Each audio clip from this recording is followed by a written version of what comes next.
A'udzubillahi minasyaitonirrajim. Bismillahirrahmanirrahim. Allahumma salli ala Muhammad wa ala ali Muhammad.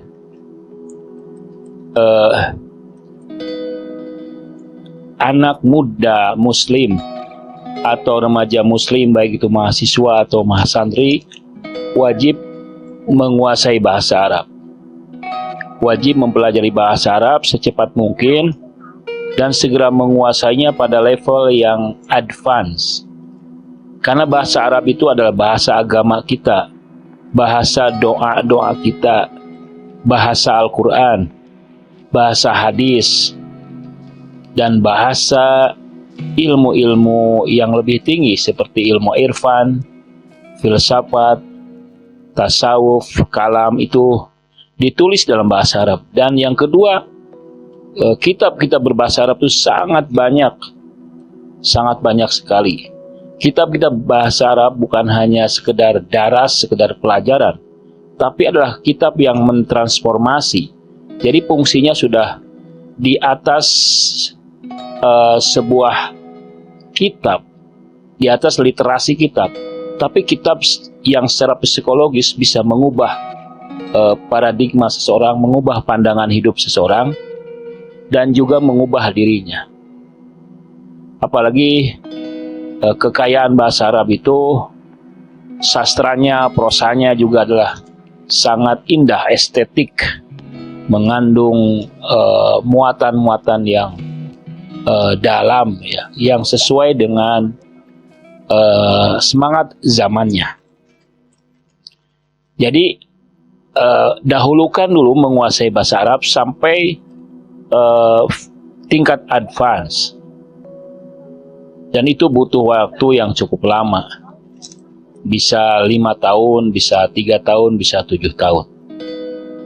Tapi dahulukanlah itu, baik pelajar formal atau non formal dari keluarga muslim wajib mempelajari bahasa Arab. Namun, setelah itu barulah belajar bahasa Inggris atau belajar bahasa-bahasa asing, bahasa Turki, bahasa Kurdi, Persia, atau bahasa-bahasa yang lain, bahasa-bahasa dunia.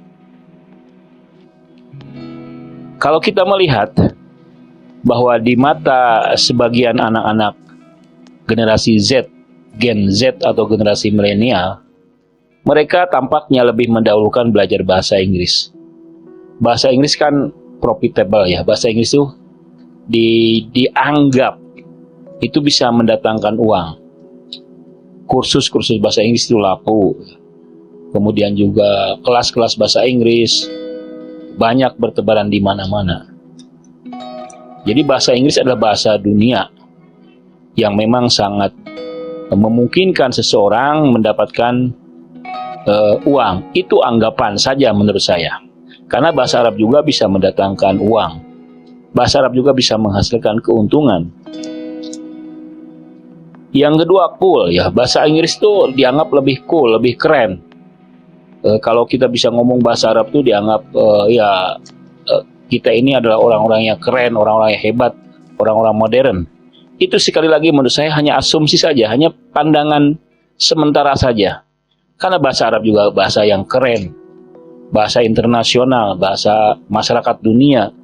Ada 27 atau lebih bahkan negara yang menjadikan bahasa Arab sebagai bahasa utamanya. Kemudian yang membuat bahasa Inggris dianggap lebih unggul dari bahasa Arab karena ya anak-anak muda itu terpapar dengan bahasa Inggris. Di mana-mana bahasa Inggris.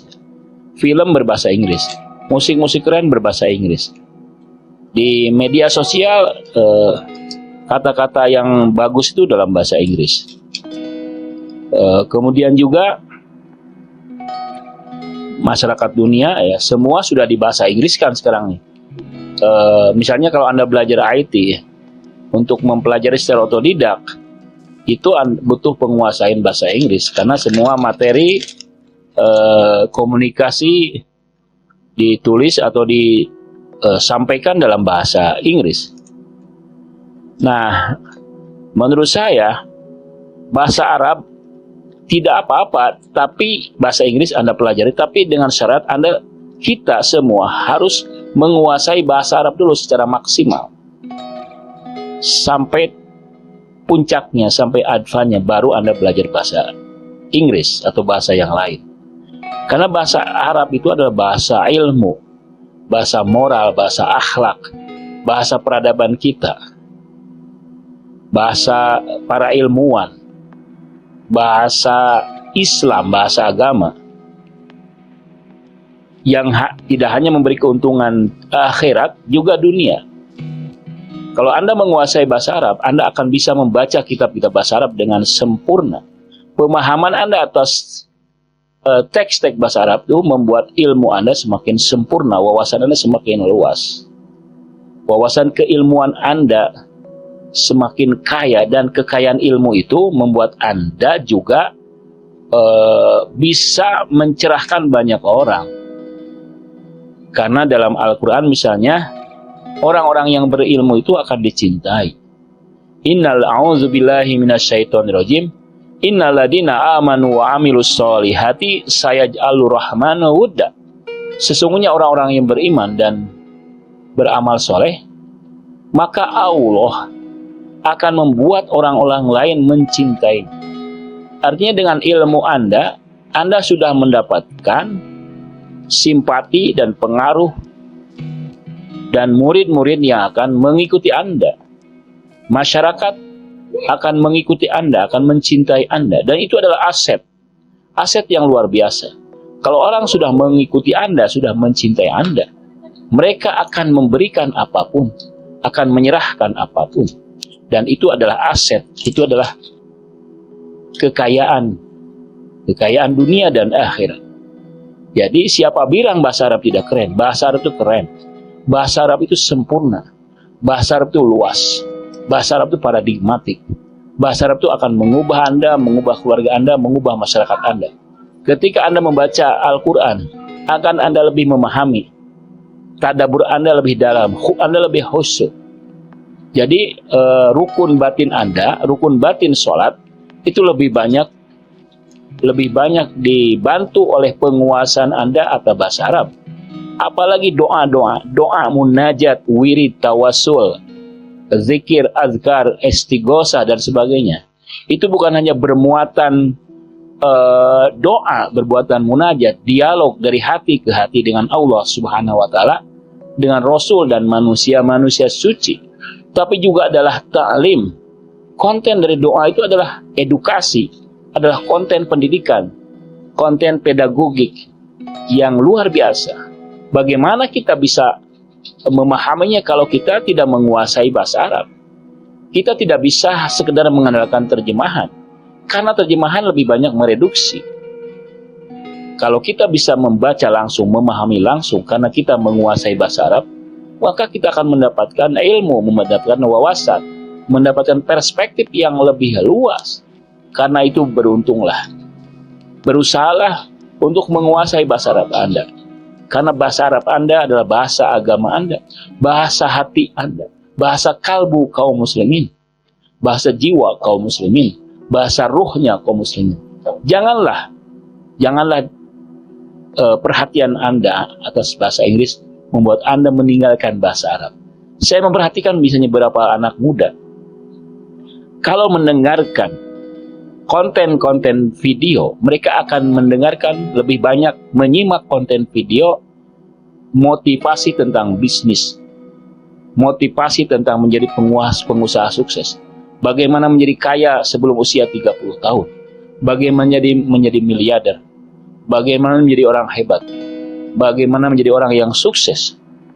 Jarang sekali mereka menyimak konten agama, apalagi konten agama yang serius, yang mendalam, yang mencerahkan. Kenapa? Itu karena mereka sudah terpapar oleh paradigma positivistik, paradigma saintis, paradigma empiris, yang membuat mereka hanya menghargai, hanya mengapresiasi hal-hal yang menguntungkan secara instan, hal-hal yang akan mendatangkan profit. Nah, ini juga berimbas pada mengapa mereka lebih memilih bahasa Inggris daripada bahasa Arab. Itu pandangan yang menurut saya itu virus.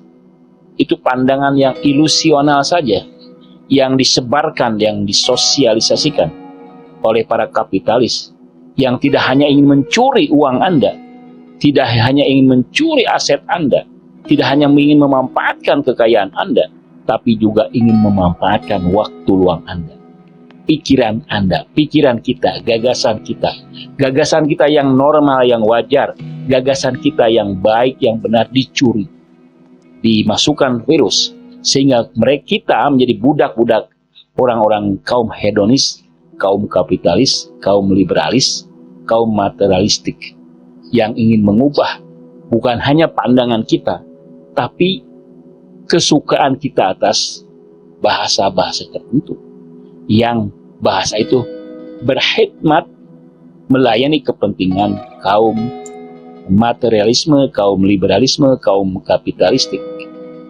kaum hedonisme.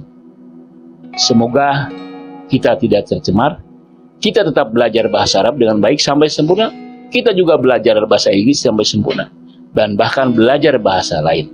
Itu adalah pilihan yang rasional, pilihan yang seimbang. Kita pelajari semua, bukan hanya dari Islam, dari Barat pun kita pelajari, kita kuasai. Namun dahulukan dulu warisan dan khazanah Islam. Wassalamualaikum warahmatullahi wabarakatuh.